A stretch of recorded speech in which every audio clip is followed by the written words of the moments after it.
Gentili amici del Grande Futsal, buon pomeriggio da Gabriele Pappolla, benvenuti al Palapoli di Molfetta, dove seguiremo insieme la sfida tra femminile Molfetta e Atletico Foligno, gara di ritorno dei play-out di Serie A femminile. Horvat contro Dos Santos, la finta di Horvat che calcia e colpisce la traversa, la prima grande occasione della gara. Viene il cross per Matranga, colpisce in qualche modo Proietti.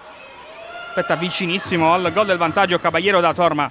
Arriva Enrico, vince il rimpallo, Enrico, finta, poi Horvat, miracolo incredibile di Proietti con la punta delle dita a dire di no a Horvat.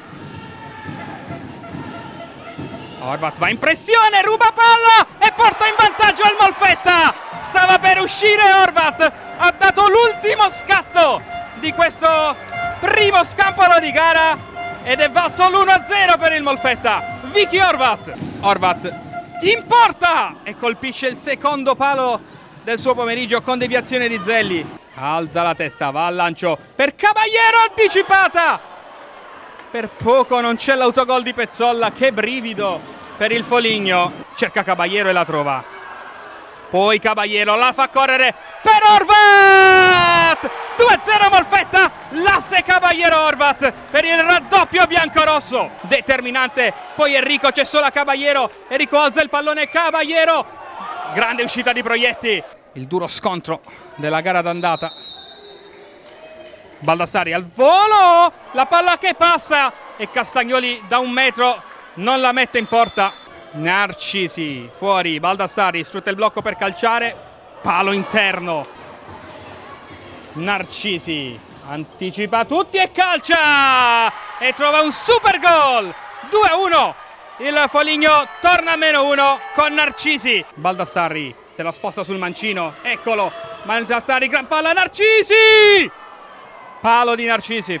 Narcisi, anticipo e 3 contro 2. Narcisi, Baldassari, palo, Baldassari nello spazio Narcisi, Torma, palla resta lì, Torma si sdraia sul pallone e lo fa suo, va al lancio lungo. Narcisi non controlla, Caballero, Proietti la tiene lì, tempi supplementari. Horvat per un attimo, Ginosa, anticipo pulito di Dos Santos che arma la ripartenza per Narcisi, ancora un palo a dire di no al Foligno, rinvio dal fondo poi per Torma, poi deve allontanare il pallone, Ginosa ci crede, la palla che passa, Proietti la riesce a recuperare quasi sulla linea di porta. Horvat da Caballero, suona la sirena, la femminile Molfetta è salva al termine di una partita incredibile in cui è successo di tutto contro un avversario, il Foligno, che ha giocato 2 partite di una straordinaria intensità, di una straordinaria qualità.